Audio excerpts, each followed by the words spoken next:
नमस्कार, जन टीवी उत्तराखंड देख रहे हैं आप। मैं हूं आपके साथ प्रियंका तिवारी। खबरों को विस्तार से जानेंगे, लेकिन उससे पहले एक नजर हेडलाइंस पर। 2 दिवसीय उत्तराखंड दौरे पर उपराष्ट्रपति जगदीप धनखड़ देहरादून में वैज्ञानिकों, संकाय सदस्यों और छात्रों को करेंगे संबोधित। रविवार को मिलिट्री कॉलेज देहरादून का करेंगे दौरा। सीएम धामी का चंपावत दौरा, भगवान गोलू देव के दर्शन कर लिया आशीर्वाद। टिफिन बैठक में करेंगे प्रतिभाग।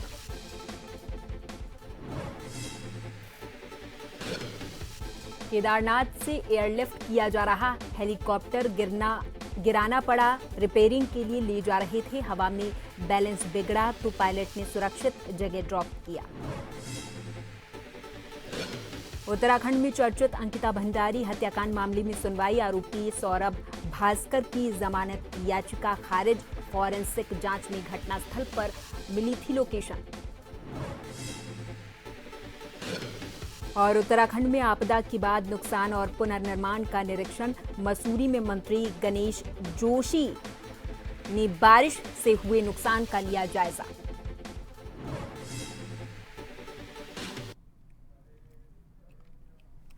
और अब बढ़ेंगे खबरों की ओर। देश के उपराष्ट्रपति जगदीप धनखड़ आज शनिवार को उत्तराखंड के 2 दिवसीय दौरे पर आ रहे हैं, जिसमें अपने दौरे में वे CSIR भारतीय पेट्रोलियम संस्थान देहरादून में वैज्ञानिकों, संकाय सदस्यों और छात्रों को संबोधित करेंगे। वहीं दौरे के दूसरे दिन वो राष्ट्रीय इंडियन मिलिट्री कॉलेज देहरादून का भी दौरा करने वाले हैं। इसके बाद वो एम्स ऋषिकेश भी जाएंगे, जहां वो संस्थान के छात्रों और संकाय सदस्यों के साथ बातचीत करेंगे।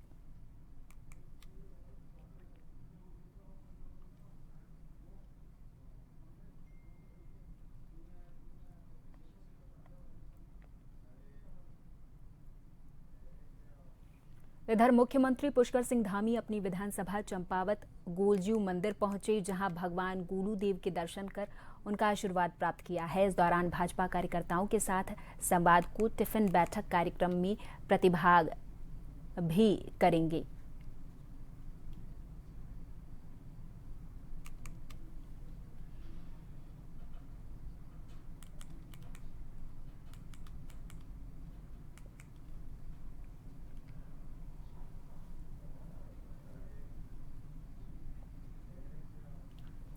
उत्तराखंड के निकायों का कार्यकाल दिसंबर 2023 में पूरा हो चुका है और सभी निकायों में प्रशासक की तैनाती है, लेकिन सरकार अभी तक निकाय चुनाव को लेकर तस्वीर साफ नहीं कर सकी है। इस संबंध में हाईकोर्ट में एक जनहित याचिका भी दायर की गई है, जिसमें सरकार ने 25 अक्टूबर तक चुनाव कराने का दावा किया था, लेकिन हाल ही में हुए मानसून सत्र में सरकार ने निकाय चुनाव संशोधन विधेयक को प्रवर समिति को भेज दिया है। इसके साथ ही अभी प्रवर समिति का गठन होना है। इसके बाद प्रवर समिति अपनी रिपोर्ट विधानसभा अध्यक्ष को सौंपेगी, जिसके बाद सत्र बुलाया जाएगा और फिर से इसे विधानसभा से पास करवाया जाएगा, जिससे साफ है कि निकाय चुनाव में अभी और भी देरी होनी बाकी है।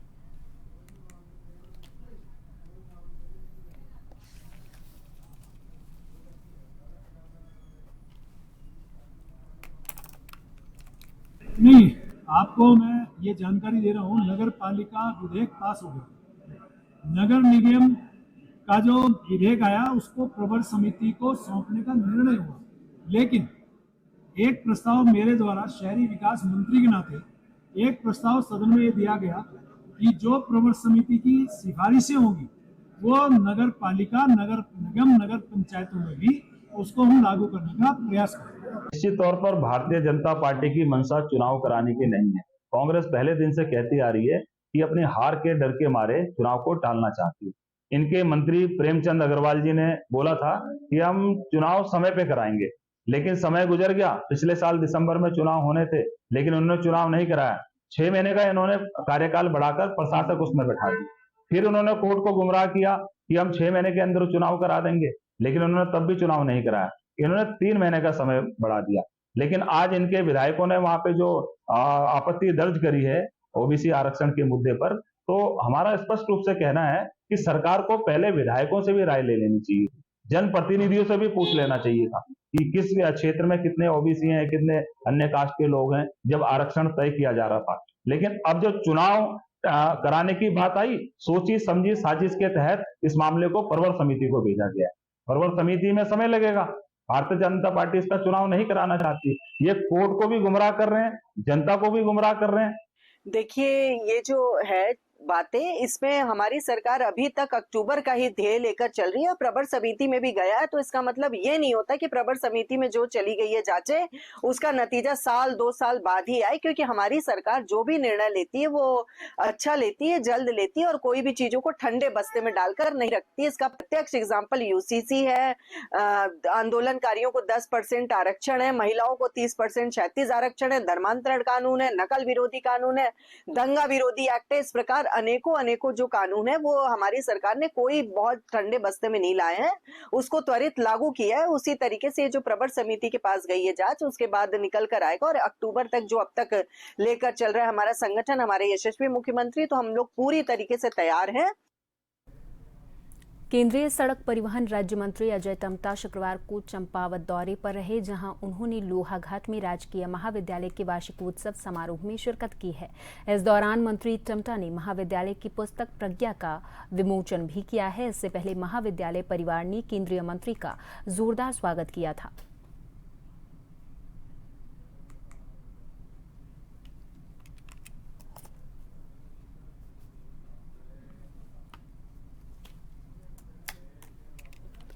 भगवानपुर करौंदी सोमवार के आवास पर भारतीय किसान यूनियन टिकैत के द्वारा एक प्रेस कॉन्फ्रेंस रखी गई, जिसमें दर्जनों किसान पदाधिकारियों ने शिरकत की है।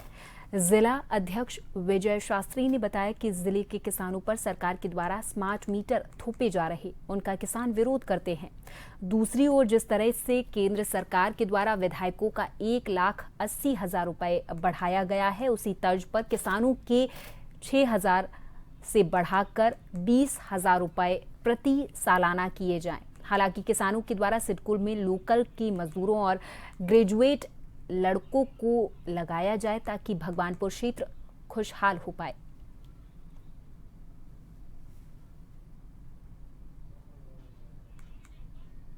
भगवानपुर क्षेत्र में गांव करौंदी में मुन्नू के हमारे मंडल उपाध्यक्ष के आवास पर सोमवीर सिंह के हमारे किसानों की, जिले के किसानों की बहुत समस्या है यहाँ। एक तो जो सरकार के द्वारा स्मार्ट मीटर योजना बिजली के लगाए जा रहे हैं, वो योजना लाई गई, हम ये स्मार्ट मीटर बिल्कुल नहीं लगने देंगे, क्योंकि किसान एडवांस में पैसा नहीं दे सकता। जिस तरीके से किसान की फसल का एडवांस में सरकार भुगतान नहीं करती, उसी तरीके से किसान भी बिजली का भुगतान एडवांस में नहीं करेगा। भारतीय किसान यूनियन स्मार्ट मीटर का पूर्ण रूप से विरोध करेगी। दूसरा, हमारा जिस तरीके से विधायकों ने 1,80,000 रुपये अपना वेतन भत्ता बढ़ा लिया, उसी हिसाब से हमारा माननीय प्रधानमंत्री जी से ये निवेदन है कि वो किसानों के 6,000 की बजाय 20,000 रुपये साल में किसानों को दिए जाए। तो समस्या चल रही है, टाटा जलालपुर बिजली घर है, वो ओवरलोड है जी बहुत। तो विधायक 3 बार बन गई, विधायक जो भी कह लिया, भिजवाया भी दिया शासन को कागज, इनके कान पर जो नहीं चलती अधिकारियों के। तो गर्मी में हमें जहाँ अप्रैल का महीना आया, बिजली मिलनी ही बंद हो जाएगी, कहीं 1-2 घंटे सप्लाई करती है वहाँ, उसका अलग निर्माण हो बिजली घर का। अध्यक्ष जी ने भी कहा इस बारे में।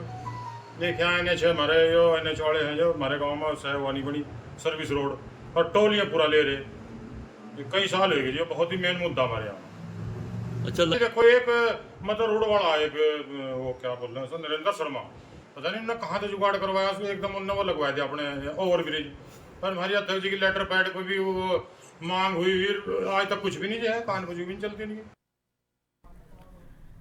इधर सरकारी स्कूलों में चल रहे पीएम पोषण कार्यक्रम के तहत बनाए जाने वाले भोजन की स्वच्छता को लेकर भारतीय मानक ब्यूरो ने मानकों पर चर्चा के लिए देहरादून के एक निजी होटल में मानक मंथन प्रोग्राम का आयोजन किया।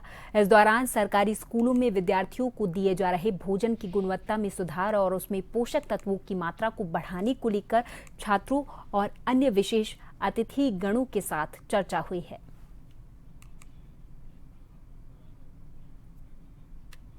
देखिए, भारतीय मानक ब्यूरो संपूर्ण देश में गुणवत्ता को बढ़ावा देने के लिए सतत प्रयासरत है और इसी उद्देश्य को ध्यान में रखते हुए एक हमने मानक मंथन श्रृंखला आयोजित की हैं, जिसमें कि हम किसी एक तकनीकी विषय पर जो भी उसके हितधारक हैं उनको बुलाते हैं और उनसे विचार विमर्श और उनको विभिन्न प्रकार की जानकारियाँ देते हैं। आज का जो विषय है वो मिड डे मील में जो क्वालिटी होनी चाहिए, जो स्कूल में बच्चों को जो न्यूट्रिशनल वैल्यूज़ जो हम बात करते हैं वो मिलनी चाहिए, उसके लिए आज हमने प्रयास किया है कि जो एजुकेशन डिपार्टमेंट है, जो हेल्थ एंड सेफ्टी डिपार्टमेंट्स हैं, उनके रिप्रेजेंटेटिव्स को बुलाएं और उनके साथ ये जो डॉक्यूमेंट है जो हमारा इंडियन स्टैंडर्ड जिसको हम कहते हैं code for hygienic practices for the preparation and supply of mid day meal, इसके बारे में उनको अवगत कराएं।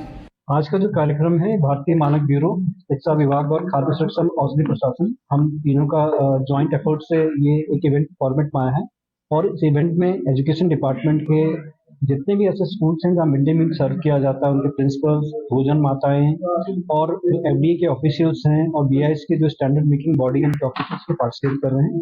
इसके अलावा पूरे राज्य से जो मिड डे मील कार्य योजना को देखते हैं जनपद स्तर पर, ब्लॉक लेवल पे, उन लोगों ने भी वर्चुअली इसको ज्वाइन किया हुआ है और एफडीए के ऑफिसर्स भी वर्चुअली ज्वाइन किए हुए हैं जो जनपदों में। कार्यशाला का जो मुख्य उद्देश्य है कि हम कैसे मिड डे मील को, उसकी सेफ्टी एंड क्वालिटी को कैसे उसे और इम्प्रूव करें। भारतीय मानक ब्यूरो, खाद्य सुरक्षा में औषध प्रशासन तथा शिक्षा विभाग और मिलकर के इस कार्यशाला का आयोजन किया गया है और जो खाद्य सुरक्षा है उसके लिए क्या क्या सावधानियां बरतनी चाहिए और भोजन की गुणवत्ता कैसी होनी चाहिए, उसको मेंटेन कैसे किया जाए, भोजन पकाते समय क्या क्या सावधानियां बरतें और किस तरह का भोजन बनाएं ताकि हमारे बच्चों को उचित पोषण मिल सके, इसको लेकर के वर्कशॉप का आयोजन किया गया है और शिक्षा विभाग के प्रतिनिधि भी इसमें शामिल हो रहे हैं। मैं उम्मीद करता हूं कि इससे निश्चित जो हमारी जो भोजन की गुणवत्ता है उसको बेहतर परिणाम मिलेंगे।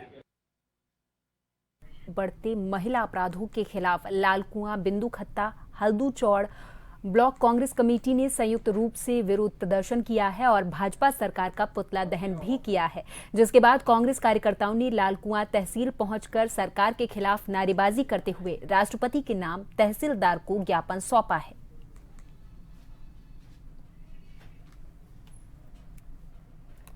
उनका नारा है बेटी पढ़ाओ बेटी बचाओ, लेकिन इसका उलट हो रहा है। न बेटी, देश की बेटियां सुरक्षित नहीं है। अंकिता हत्याकांड आज तक कई दोषियों को सजा मिल पाई है। ऐसे बहुत हैं, ट्रेनों में बलात्कार, गाड़ियों में बलात्कार, स्कूलों में बलात्कार, छोटे छोटे बच्चों के साथ बलात्कार, इतना शर्मनाक ये सरकार कर रही है, कोई इसकी सुनवाई नहीं की जा रही।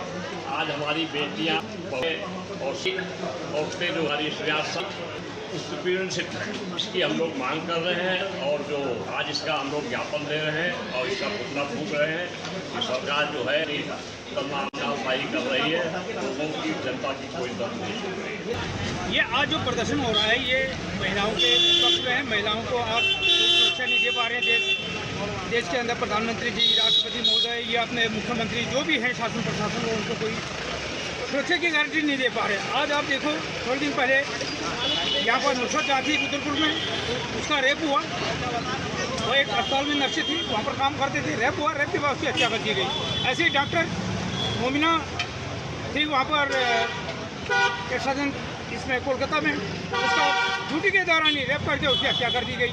ऐसे अंकिता भंडारी थी, उसका ऐसे रेप करके उसका हत्या कर दी।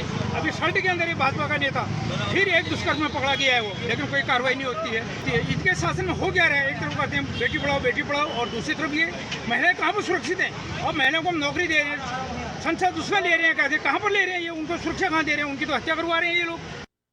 डोईवाला के माजरी ग्रांट क्षेत्र में स्थित स्पर्श हिमालय विश्वविद्यालय में पुस्तकालय एवं सूचना विज्ञान विभाग और अंग्रेजी विभाग के द्वारा 2 दिवसीय राष्ट्रीय सेमिनार का आयोजन किया गया है, जिसका मुख्य उद्देश्य शिक्षा नीति 2020 के संदर्भ में पुस्तकालय और साहित्य का बदलता स्वरूप पर विचार व्यक्त करना रहा है।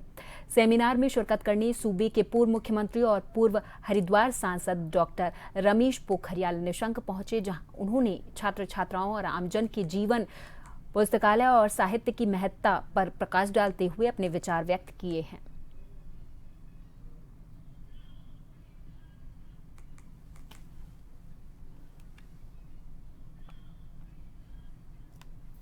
डॉक्टर साहब जो मुझे लगता है कि NEP 2020 का लागू होना और उसमें पुस्तकालय एक महत्वपूर्ण कड़ी के रूप में कैसे साबित हो सकता है और कैसे करके उस NEP को 2020 को जो लागू करना है उसकी आधारशिला पर ये पुस्तकालय, क्योंकि पुस्तक तो ज्ञान का भंडार है और पुस्तक हर व्यक्ति का सबसे बड़ी ताकत है, उसका मित्र भी है, उसकी शक्ति भी है। तो उस पुस्तकालय को कैसे आम छात्र तक और आम लोगों तक किस तरीके से उसका लाभ मिल सकता है और जो वर्तमान चुनौतियां हैं उसका हम लोग कैसे मुकाबला कर सकते हैं। मुझे खुशी है कि बहुत अच्छा इन 2 दिवसीय जो गोष्ठी हो रही है इसमें बहुत अच्छा परामर्श होगा। इधर उत्तराखंड में बढ़ते महिला अपराधों के खिलाफ शनिवार को कांग्रेस कार्यकर्ताओं ने रामनगर में सड़कों पर उतरकर प्रदर्शन किया है और सरकार के खिलाफ नारेबाजी करते हुए रानीखेत रोड पर प्रदेश सरकार का पुतला दहन किया है। इसके साथ ही इस दौरान कांग्रेस नगर अध्यक्ष भुवन शर्मा ने बताया कि भाजपा सरकार के राज्य में देवभूमि लगातार कलंकित हो रही।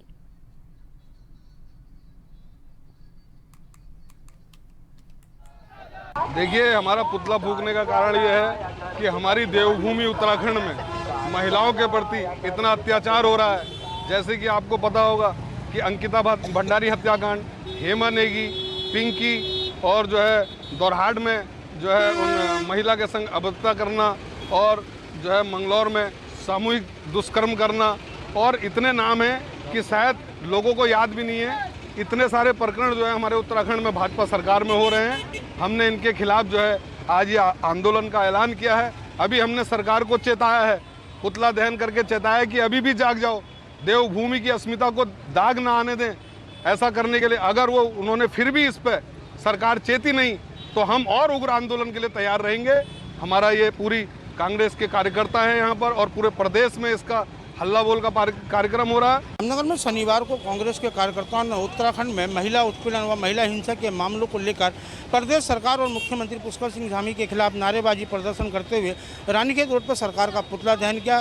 तो कांग्रेस के नगर अध्यक्ष भुवन शर्मा ने बताया कि उत्तराखंड जो कि देवभूमि है, लगातार महिलाओं के साथ जिस प्रकार की घटनाएं खुलेआम घट रही हैं उसको लेकर लगता है कि उत्तराखंड में महिलाएं अब सुरक्षित नहीं है। उन्होंने कहा कि लगातार महिला उत्पीड़न बलात्कार की घटनाएं जहाँ को बढ़ रही हैं तो उससे महिलाओं का सड़कों पर निकलना दूभर हो गया। उन्होंने कहा कि आज हमने सरकार को पुतला दहन के माध्यम से चेताने का प्रयास किया। यदि सरकार ने महिलाओं की सुरक्षा और जो महिला उत्पीड़न और बलात्कार के मामले में जो लोग दोषी हैं यदि उनकी गिरफ्तारी नहीं की गई तो कांग्रेस पूरे उत्तराखंड में सरकार के खिलाफ एक बड़ा आंदोलन करने के लिए मजबूर होगी। रामनगर से राजीव अग्रवाल के साथ कैमरामैन बंटी अरोड़ा, जन टीवी। भगवानपुर कांग्रेस नेता सत्येंद्र शर्मा के आवास पर PCS गन्ना विभाग में चयनित होने पर आशीष शर्मा का भव्य स्वागत किया गया, जिसमें कांग्रेस विधायक ममता राकेश ने PCS आशीष शर्मा को बुके देकर शुभकामनाएं दी हैं और कहा कि कड़े संघर्ष के बाद किस तरह से मेहनत रंग लाती है, ये खुशी का माहौल ही बयां कर सकता है।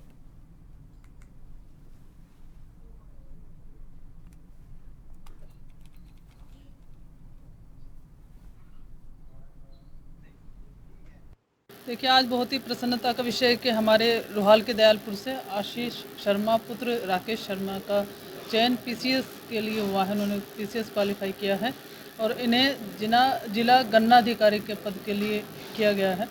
तो मैं बहुत बहुत बधाई और शुभकामनाएं आशीष शर्मा व इनके पिताजी को व सभी अपने रोहाल के दयालपुर के वासियों को व भगवानपुर विधानसभा वासियों को देती हूँ कि इन्होंने पूरे क्षेत्र का नाम रोशन किया है और निश्चित रूप से युवाओं को इनसे सीखना चाहिए और युवाओं को निश्चित रूप से जो मेहनत करते हैं सफलता निश्चित रूप से उनके कदम चूमती है। सर, आपका बहुत बहुत धन्यवाद। और सर, ये मेरा पहला प्रयास था।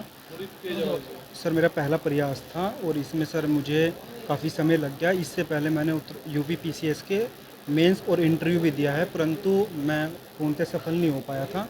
और सर, इस वर्ष मेरा 2021 के PCS में जिला गन्ना अधिकारी के रूप में चयन हुआ है। सर, इसके लिए बार बार डिमोटिवेशन भी आता था और जब अंतिम रूप से चयन नहीं हो पा रहा था तो बहुत समय लग रहा था सर। दरअसल इस प्रक्रिया में पूरे 3 साल लग गए। तो सर, कहीं ना कहीं इसमें मानसिक तनाव भी बीच बीच में आ रहा था सर। इधर उत्तराखंड हाईकोर्ट ने चर्चित अंकिता भंडारी हत्याकांड के दूसरे आरोपी सौरभ भास्कर की जमानत याचिका पर सुनवाई की है। मामले की सुनवाई करते हुए न्यायमूर्ति रविंद्र मैठाणी की एकल पीठ ने अभियुक्त सौरभ भास्कर की जमानत प्रार्थना पत्र को खारिज कर दिया है। आरोपी की वारदात के समय फॉरेंसिक जांच में लोकेशन घटनास्थल पर मिली थी।